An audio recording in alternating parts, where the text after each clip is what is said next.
Okay mga katanski, so dami karon diri sa Barangay Bunga, Baybay Liti. Kundiin amo ni ang bag-o nga Ako Asol. Aray.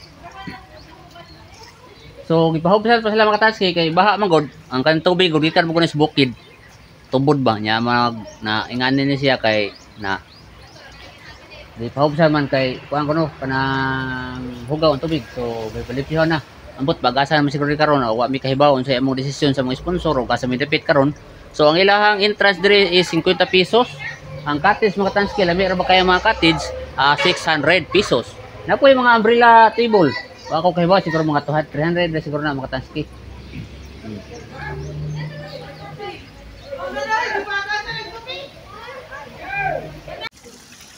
So mo ni mga katanski ang mga cottage, tag 600 pesos ra ang bayad abang ani mga katanski. Ang entrance 50 pesos lami kayo mga katanski. Ay ninduta mga katanski oh. Magbaktas-baktas. So mas mayo diri mga katanski.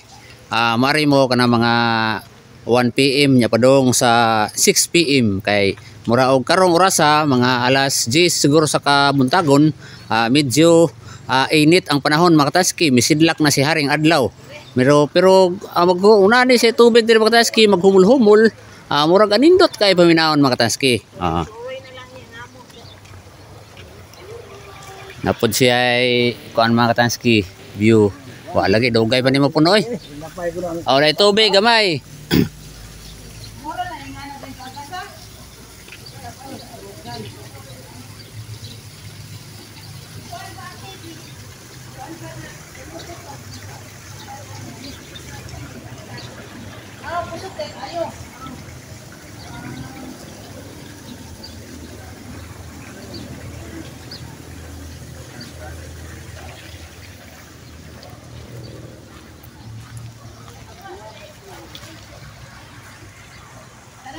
Tara na, tara na. Tara na. Oh. Okay mga katanski, mangita mig laing area mga katanski kay may tubig diri mga katanski.